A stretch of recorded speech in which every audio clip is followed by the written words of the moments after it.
하겠습니다.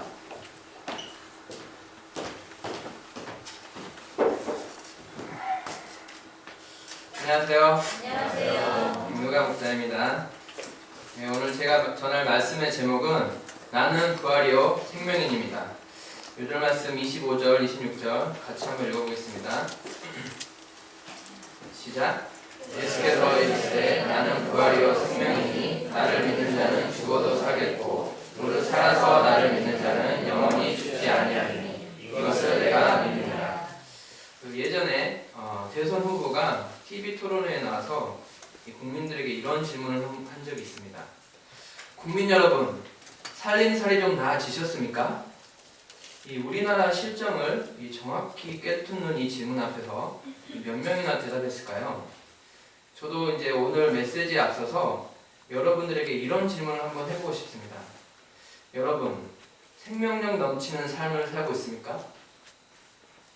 내 삶에는 막 생명력이 철철 넘쳐서 이 생명의 아우라 때문에 내 옆에만 있어도 막 꽃이 활짝 피고 열매가 맺히고 이 나무가 쑥쑥 이렇게 자랄 것 같이 이런 생각이 드시는 분 한번 손을 들어볼까요? 우리는 좀 이런 질문 앞에서 이렇게 대답을 잘 할 수가 없어요. 그런데 오늘 예수님께서 자신은 부활이요 생명이라고 말씀하십니다. 그런데 예수님을 믿는 우리는 대체로 왜 매번 무기력하고 지쳐있을까요? 오늘 말씀을 통해 부활이요 생명이 되시는 예수님을 만나 기쁨과 생명력이 풍성히 넘치는 삶을 살 수 있기를 기도합니다. 파트 1. 이 병은 죽을 병이 아니라 1, 2절을 보십시오. 어떤 병자가 있는데 그는 마리아와 그 자매 마르다의 마을 베다니에 사는 나사로였습니다. 베다니는 예루살렘 근처 감난산 동쪽에 위치한 작은 마을입니다. 마리아는 향유를 주께 붓고 머리털로 주의 발을 닦던 자였습니다. 그리고 마리아의 언니 마르다는 예수님을 자신의 집으로 초청하여 헌신적으로 섬겼습니다. 이때 또 마리아는 조용히 예수님의 말씀을 경청하였습니다. 그들은 고아였지만 이렇게 예수님과 깊은 사랑의 관계성을 맺었습니다. 더군다나 예수님께서 종종 나사로, 마르다, 마리아 세 남매를 찾아오셔서 고아로 힘들게 사는 그들을 위로하시고 풍성하게 사랑해 주셔서 이 자존감 뿜뿜 넘치는 삶을 살고 있었습니다. 이 집의 가장인 나사로가 극심한 취업난에 한동안 직장을 구하지 못해 절망하고 있을 때 예수님께서 나사로의 두 손을 따뜻하게 붙잡아 주시고 중보기도 해주셨습니다. 이에 나사로는 자기소개서라면 징글징글 할 정도로 좋기 100장 넘게 쓰면서 포기치 않고 입사 지원하여 대기업에 입사하였습니다. 또 마리아는 냉장고를 부탁해 프로그램에 나오는 요리사가 되고 싶어서 이 집에서 멀리 떨어진 고등학교에 입학을 하였습니다. 그러나 도처에 믿지 않는 친구들로 인해 믿음이 흔들렸지만 예수님의 말씀을 듣고 다시 믿음을 굳건히 할 수 있었습니다. 또 마르다는 버닝썬 사건 등 세상에 음란하고 흉흉한 소식을 듣고 두렵고 떨렸습니다. 하지만 예수님께서 주신 사명 천사 도시락으로 대학생 양들을 열심히 섬기면서 하루하루 살아갈 용기와 샘솟는 지혜를 얻을 수 있었습니다. 이처럼 예수님은 나사로, 마르다, 마리아 세 남매의 고민을 들어주시는 위로자요, 또 풍성한 사랑을 베풀어 주시는 아버지요, 어렵고 절망적인 상황에서 기댈 수 있는 유일한 은신처가 되어주셨습니다. 그런데 어느 날 집안의 기둥이었던 나사로가 병에 걸렸습니다. 미세먼지 때문에 만성기관지염이 심해졌습니다. 이로 인해 몸의 면역력이 약해졌지만 매일 야근하는 바람에 몸을 추스르지 못했습니다. 기관지염은 독감은 결국 폐렴으로 발달해서 나사로는 심한 고열과 호흡곤란에 시달렸습니다. 컬 이렇게 기침을 할 때마다 피가 섞인 가래가 끓어올랐습니다. 이런 숨소리는 금방이라도 숨이 멎어 죽을 것 같았습니다. 이 마르다 마리아는 이제 어쩔 줄 몰랐습니다. 어떡해, 우리 오빠 죽으면 어떡해, 이렇게 하면서 안절부절 못하였습니다. 이 동네에서 우사인 볼트라는 별명을 가진 친구에게 부탁하여 당장 예수님께 나사로 오빠의 위급한 소식을 알려달라고 간청하였습니다. 주여 보시옵소서, 사랑하는 자가 병들었나이다. 이 마르다 마리아는 예수님께서 아주 당연히 최신형 전동 킥보드를 타고 빨리 오실 줄 알았습니다. 그래서 나사로의 상태를 전할 때 병들었나이다, 여기서 그냥 말을 마쳤습니다. 더 이상 예수님 제발 플리즈 빨리 와주세요. 정말 위급해요. 우리 나사로 오빠 죽게 생겼어요. 안 돼, 얼른. 이런 말도 덧붙이지도 않았습니다. 하지만 나사로의 병든 소식을 들은 예수님은 뭐라고 말씀하십니까? 4절을 보십시오. 이 병은 죽을 병이 아니라 하나님의 영광을 위하며 하나님의 아들이 이로 말미암아 영광을 받게 하려 함이라. 그리고 소식을 들으신 후에 오히려 계신 곳에서 이틀을 더 유하였습니다. 이 예수님께서 나사로, 마르다, 마리아 삼남매를 사랑하지 않아서 이렇게 방치한 것이 아닙니다. 오히려 사랑하기 때문에 이틀을 더 유하였습니다. 그러나 이 예수님의 행동은 이 사랑하기에 당신을 떠납니다. 이런 말도 안 되는 삼류영화 대사 같습니다. 아니, 사랑을 하면 안 떠나야 하고, 이 사랑을 하면 더욱더 빨리 와서 치료를 해야 하는데, 이 사랑하기 때문에 병들어 죽을 때까지 이틀을 더 유하시고 오지 않았다는 사실을 우리는 어떻게 이렇게 받아들여야 합니까? 우리가 마르다와 마리아의 애타는 심정을 이 현실에서 어떻게 체험할 수 있을까요? 이 지난주 4월 16일은 이 세월호 사건이 일어난 지 5년째 되는 날이었습니다. 5년 전 그 당시 우리 모두 배가 뒤집혀 가라앉는 모습을 방송에서 실시간으로 지켜보았습니다. 이 얼마나 안타까웠습니까? 이 구조되지 못해 배에 갇힌 아이들이 살아남기를 얼마나 간절하게 기도하고 애원하였습니까? 근데 우리도 이럴진데 이 배 안에 구조되지 못하고 갇혀있는 학생들을 가진 부모님들의 심정은 또 어땠습니까? 바다를 향해 아이들의 이름을 부르며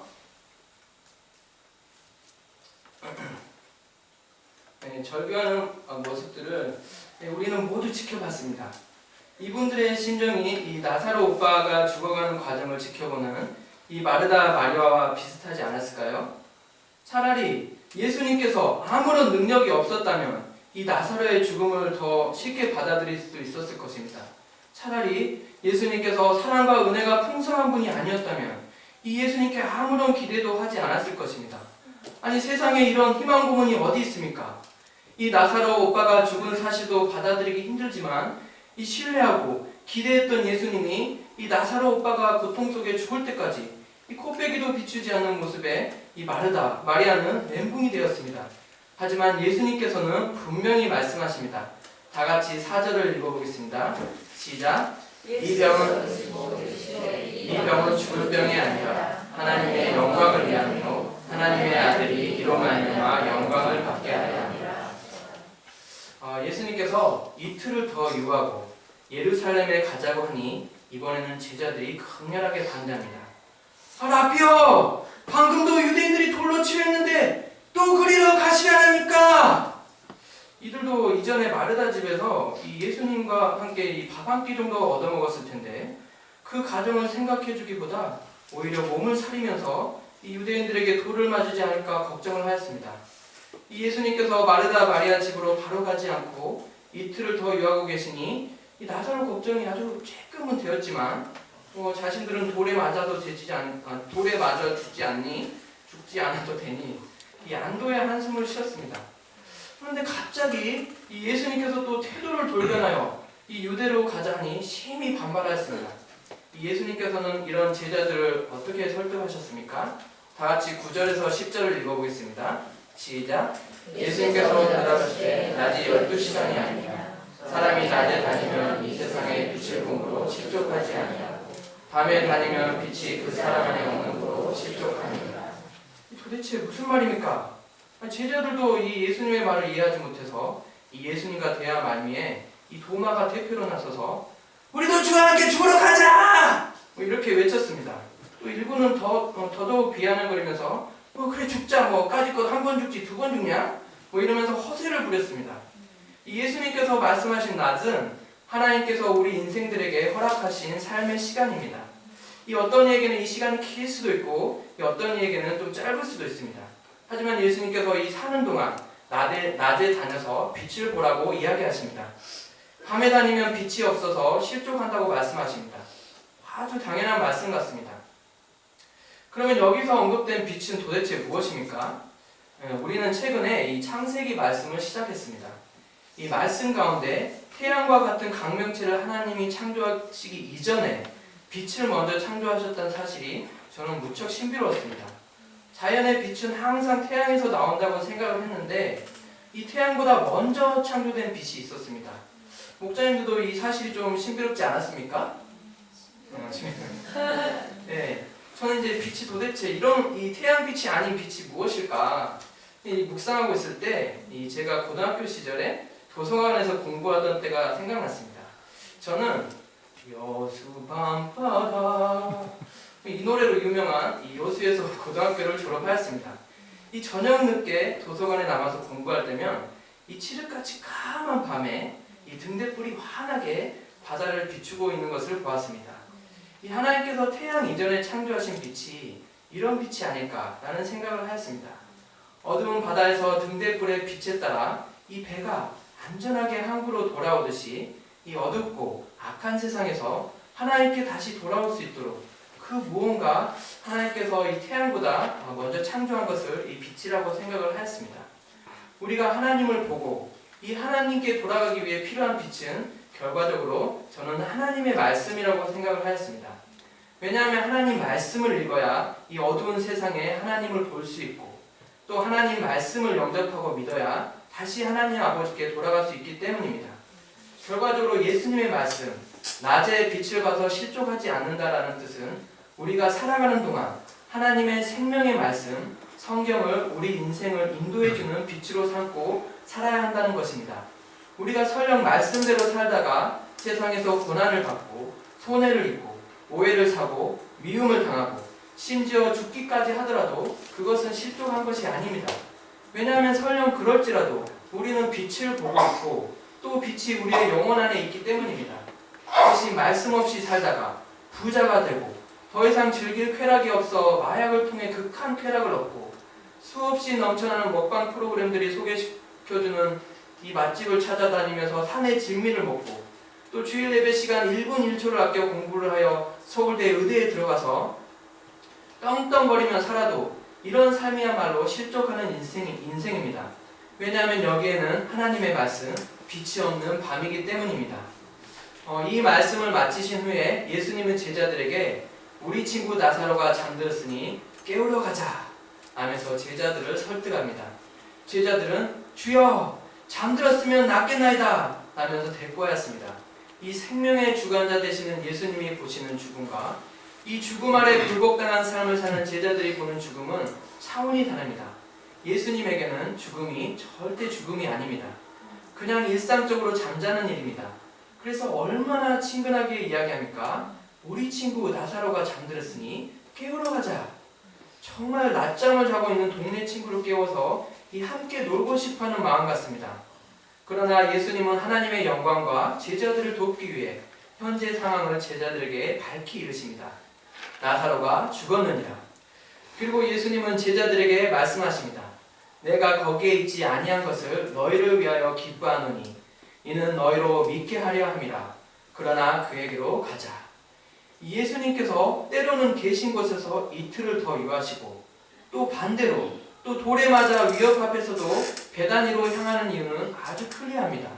이 나사로 가정에 그리고 제자들에게 빛을 보면서 살면 하나님의 영광을 볼 수 있음을 몸소 알려주시기 위해서입니다. 이를 통해서 그들에게 예수님은 누구신가 이렇게 알려주심으로써 이 영광을 받기 위해서입니다. 이 사실이 얼마나 큰 선물입니까? 또 얼마나 큰 축복입니까?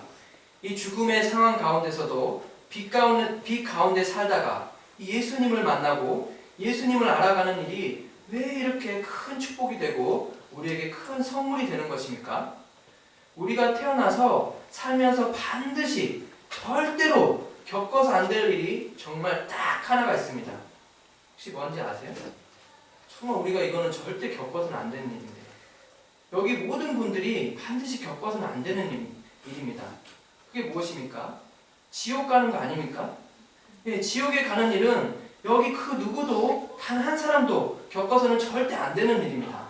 하지만 예수님을 모르면서 혹은 또 예수님을 만나지 않고 어떻게 지옥에 가는 일을 피할 수 있습니까? 그래서 설령 고통과 절망이 있더라도 빛을 보며 살며 하나님의 영광을 보고 예수님이 누구신지 깨닫는 일이야말로 우리 삶의 가장 큰 축복이 아닐까요? 여러분들이 낮에 다녀 빛을 볼 수 있기를 기도합니다. 설령 죽을 것 같은 고통 가운데서도 인내하면서 빛이 되는 말씀을 끝까지 붙잡고 살 수 있기를 기도합니다. 파트 2 부활이요 생명이니 17절을 보십시오. 예수님께서 베다니에 도착한 때는 나사로가 무덤에 있은 지 이미 사흘이 되었습니다. 이 시신은 벌써 썩은 냄새가 나기 시작했습니다. 이미 엎질러진 물입니다. 마르다는 예수님이 오신다는 말을 듣고 급히 나가 맞이하였습니다. 그리고 만나자마자 말했습니다. 주께서 여기 계셨더라면 내 오라버니가 죽지 아니하는 게있다. 이 많은 유대인들이 이렇게 또 위문했을 때 그들은 마르다 마리아에게 물어봤을 것입니다. 아니 예수님께서 가까운 데 있다면서 코빼기도 안 비추시네. 맹인의 눈을 뜨게 하신 분 아니야? 정말로 사람을 보내서 나사로 오빠 죽었다는 거 알려줬어? 그런데 왜 안 오는 거야? 진짜 이 사람 정말 너무하는구만. 아니 남들은 잘만 고쳐두더니 예수님이 너희들을 사랑하는 거 맞아? 이거 얼마나 궁시렁궁시렁 거렸을까요?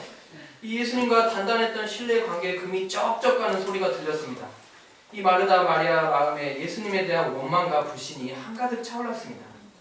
그래도 이 오자마자 예수님께 이렇게 쏘아붙였던 말이 좀 민망했던지 마르다는 이런 말도 또 덧붙입니다. 그러나 나는 이제라도 주님께서 무엇이든지 하나님께 구하시는 것을 하나님이 주실 줄 아나이다. 예수님은 마르다에게 대답하십니다. 내 오라비가 반드시 살아나리라. 이에 마르다는 마지막 날 부활 때에는 다시 살아날 줄을 내가 아나이다. 뭔가 믿음을 가지고 대답을 한 것처럼 보입니다. 하지만 마르다 말을 우리나라 실정에 맞게 해석을 하면 이렇습니다. 그렇습니다. 나사로 오빠 이제 죽었으니까 좋은 데 갔겠죠. 이 영어로는 이제 무덤 묘비 이렇게 자주 적혀 있잖아요. Rest in peace라고 그냥 이렇게 꾸거든요.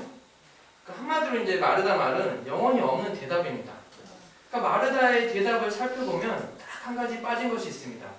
마르다는 주께서 여기 계셨더라면 하면서 과거에 얽매였습니다. 또 이제는 마지막 날 부활하겠죠 라고 함으로써 미래에 대해서 언급을 하였습니다. 마르다는 과거와 미래는 있었지만 현재가 없었습니다. 그저는 예수님을 믿으면서도 현재 여전히 슬퍼하고 절망하고 있습니다. 현재의 고통을 이렇게 마주할 용기를 갖지 못해서 이 과거, 미래로 도망다니고 있습니다. 여러분들은 어떻습니까? 지금이 고통스러우니까 이 과거로 돌아가서 뭔가 일을 바꾸고 싶은 좀 일이 있지 않습니까? 아니면 지금 좀 힘들지만 미래에는 어마어마하게 달라지겠지 이렇게 하면서 막연한 장밋빛 형상 가운데 이 현실 문제를 피하고 있지는 않습니까? 그리고 우리가 사는 세상에는 이 현실 문제를 피할 수 있도록 도와주는 것들이 아주 지천에 깔려 있습니다. 술, 음란물, 게임, 막장 드라마, 유튜브 동영상, 심지어 최근은 마약만 판을 치고 있습니다. 조금만 이 현실이 괴롭다 싶으면 이런 것들을 이렇게 찾아서 채우면 됩니다. 그리고 조금만 또 자신의 마음에 내키지 않으면 갑질하고 또 다른 사람 미워하고 또 다른 사람에게 큰 소리 치면서 이 자신의 고통을 그냥 남들에게 전가를 하면 됩니다. 하지만 우리는 이런 삶의 끝이 어떻게 되는지 매일매일 뉴스로 접하고 있습니다. 그들의 이렇게 뉴스에 나오는 버닝썬, 정준영 이런 이 사람들의 삶에 어떤 향기가 좀 있는 것 같습니까? 어떤 생명력이 있습니까? 그냥 단지 추악하고 병들고 이 망가진 비참한 영혼을 이 방황하는 모습밖에 볼 수가 없습니다. 이렇게 현실에 견딜 수 없는 고통의 무게를 여기서 피하고 저기서 피하고 그러다 보면 이런 결과를 맞이할 수밖에 없습니다. 그래서 마르다에게 예수님께서 말씀하십니다. 다같이 25절 26절을 읽어보겠습니다. 시작. 예수께서 이르시되 나는 부활이요 생명이니 나는 믿는 자는 죽어도 살겠고 또 살아서 믿는 자는 영원히 죽지 아니하리니 이것을 내가 믿느냐. 나는 부활이요 생명이란 말씀은 이 현재형입니다. 예수님께서 말씀하시는 믿음은 과거나 미래가 아닌 항상 현재입니다. 예수님께서 지금 이곳에 나에게 부활이요 생명의 주가 되십니다. 그러면 이 예수님께서 이 부활이요 생명이라 이렇게 말씀하시는 것은 어떤 의미입니까? 우리는 이제 부활절마다 이 예수님의 존재가 부활이요 생명이라고 맨날 배워서 누가 옆구리 부활절에 찔리기만 해도 예수님은 부활이요 생명입니다.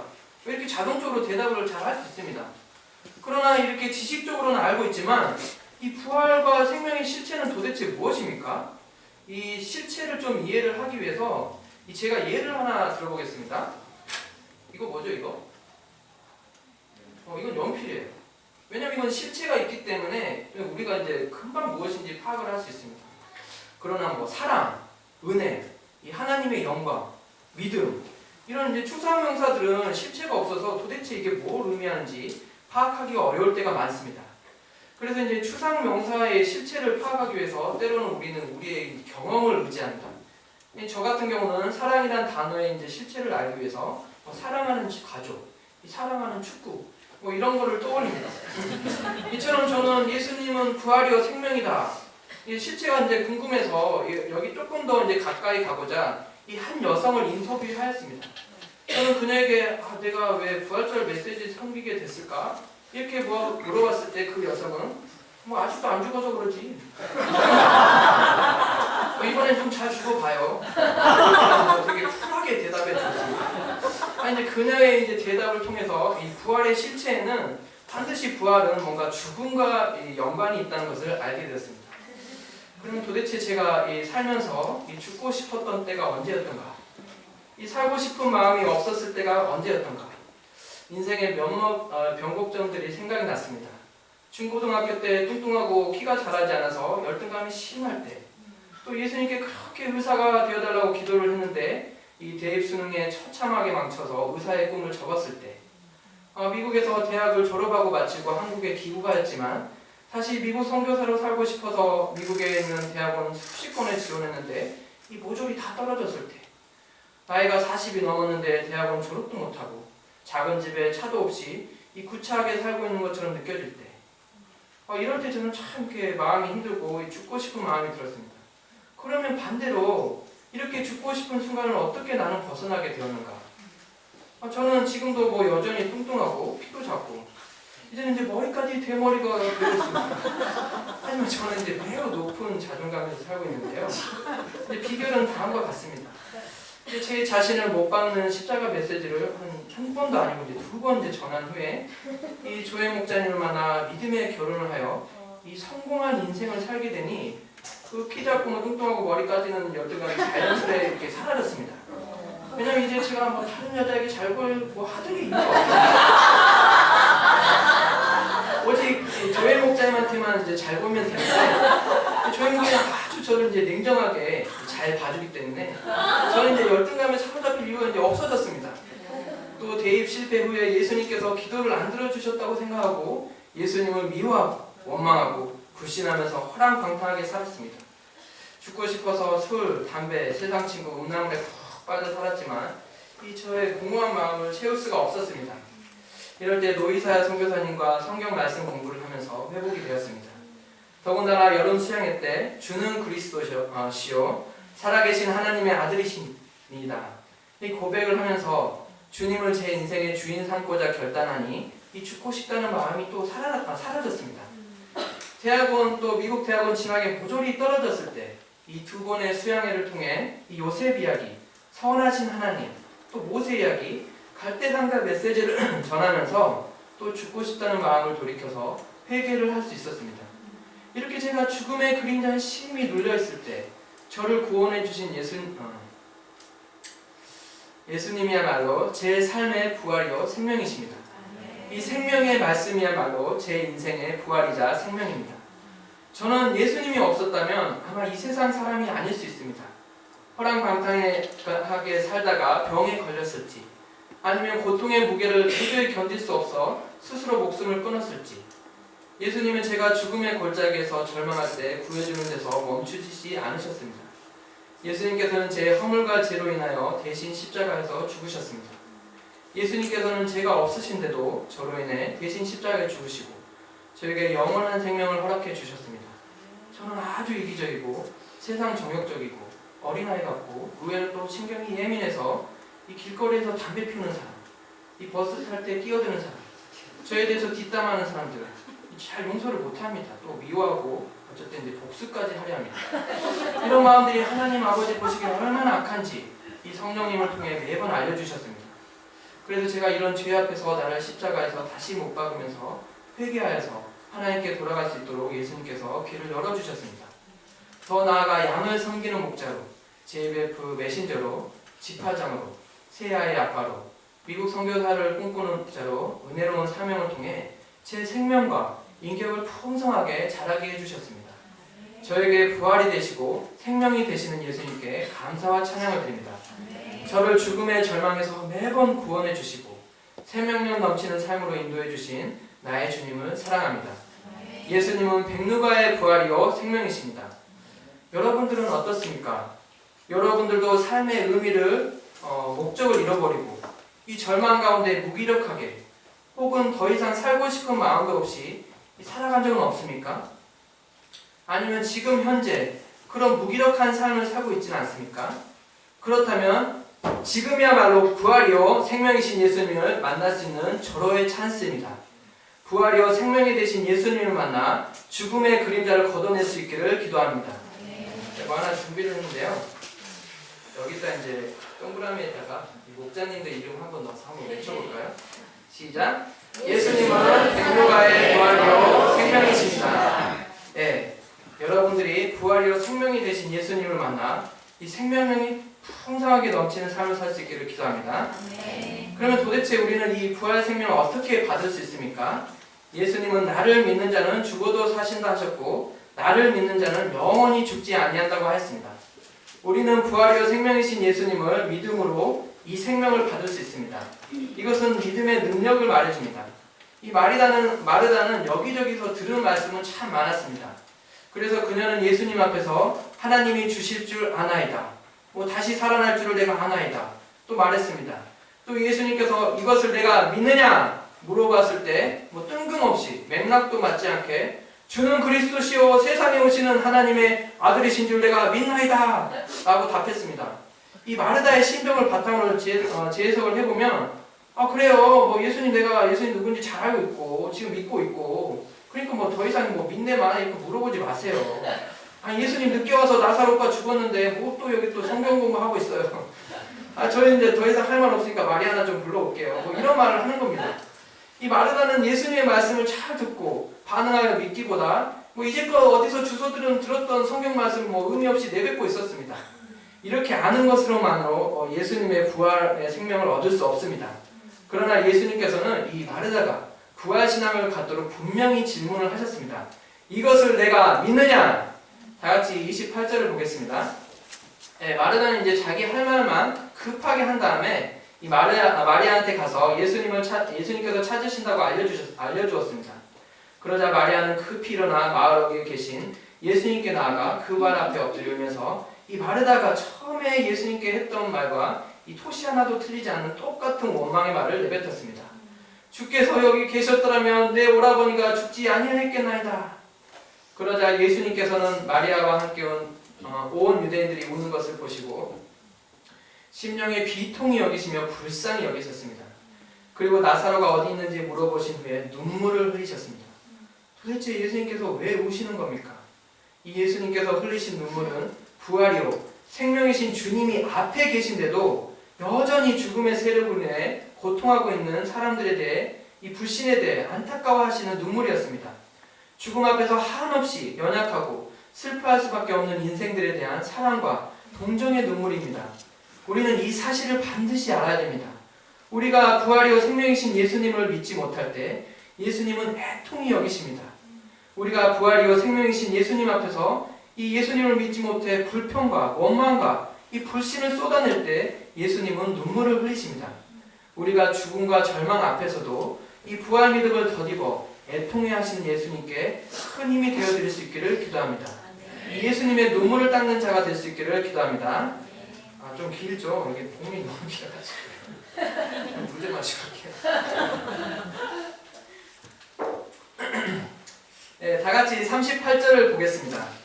예수님께서 마르다와 마리아와 함께 나사로가 묻힌 무덤에 가셨습니다. 예수님께서는 나사로 시신을 맡고 있는 무덤에 돌을 옮겨 넣으라고 명령하였습니다. 돌을 옮겨라고 놓으라 하심은 믿음을 이렇게 표현하기를 원하였습니다. 이 돌을 옮기는 것을 통해 불신을 극복하고 이 믿음으로 순종하도록 하셨습니다. 이 믿음에는 믿음의 행위가 반드시 뒤따라야 합니다. 예수님을 불신하는 마음의 돌을 스스로 옮겨놓아야 합니다. 이 예수님의 원망하는 마음을 회개해야 됩니다. 39절을 보겠습니다. 이 마르다는 시신이 썩어서 냄새나는 상황을 보자 또 순식간에 믿음을 잃어버렸습니다. 예수님은 이런 마르다에게 분명히 다시 말씀하십니다. 40절을 보십시오. 다 같이 읽어보겠습니다. 시작. 예수께서 이르시되 내가 너희를 믿으면 하나님의 영광을 보리라 하지 아니하느냐. 예수님은 다시 믿음을 갖도록 도우셨습니다. 믿음은 무엇입니까? 믿음은 상황을 보는 것이 아니고 하나님을 바라보는 것입니다. 믿음은 자기 생각을 내려놓고 이 하나님의 말씀을 붙드는 것입니다. 예수님은 상황을 보고 불신하고 절망하기를 원치 않으셨습니다. 부활이요 생명이신 예수님과 내 오라비가 다시 살리라 이 말씀을 믿기를 원하셨습니다. 우리가 예수님을 믿을 때 이 죽은 나사로처럼 영적으로 썩어 냄새가 난다 해도 다시 새로운 인생을 살 수 있습니다. 믿음으로 불신의 돌을 굴려놓을 때 이 하나님의 영광을 보게 됩니다. 그들이 믿음으로 순종하여 돌을 굴려놓았을 때 굳게 닫혔던 무덤의 문이 열렸습니다. 이때 예수님은 눈을 들어 하늘을 우러러보시며 하나님께 감사 기도를 하셨습니다. 기도를 마치신 후에 예수님은 큰 소리로 외치셨습니다. 나사로야 나와라! 예수님은 정말 이 잠자는 나사로를 깨우듯이 말씀하셨습니다. 그러자 주님의 말씀대로 죽었던 나사로가 다시 살아나는 기적이 일어났습니다. 죽었던 나사로가 살아나서 수족을 배로 동인 채로 무덤에서 걸어 나왔습니다. 죽음을 슬퍼하며 울음바다였던 무덤 앞이 이제 부활의 빛, 생명의 빛이 충만한 이 축제의 장이 되었습니다. 예수님은 과연 부활이요 생명이셨습니다. 이 무덤에서 썩고 있는 자를 다시 살림으로 생명의 주관자시오 이 땅에 오신 하나님의 아들이심을 분명하게 보여주셨습니다. 부활이요 생명이신 예수님을 믿을 때 더 이상 죽음의 무덤, 절망의 무덤, 미움의 무덤, 이기심의 무덤, 이 원망의 무덤에 갇혀 살지 않게 됩니다. 저는 이제 부활절 메시지를 전하면서 여전히 제 마음속에 예수님을 불신하고 원망하는 큰 돌이 있고 또 어두운 무덤 그리고 제 내면에 또 썩어서 냄새가 나는 나사로 같은 시체가 있음을 알게 되었습니다.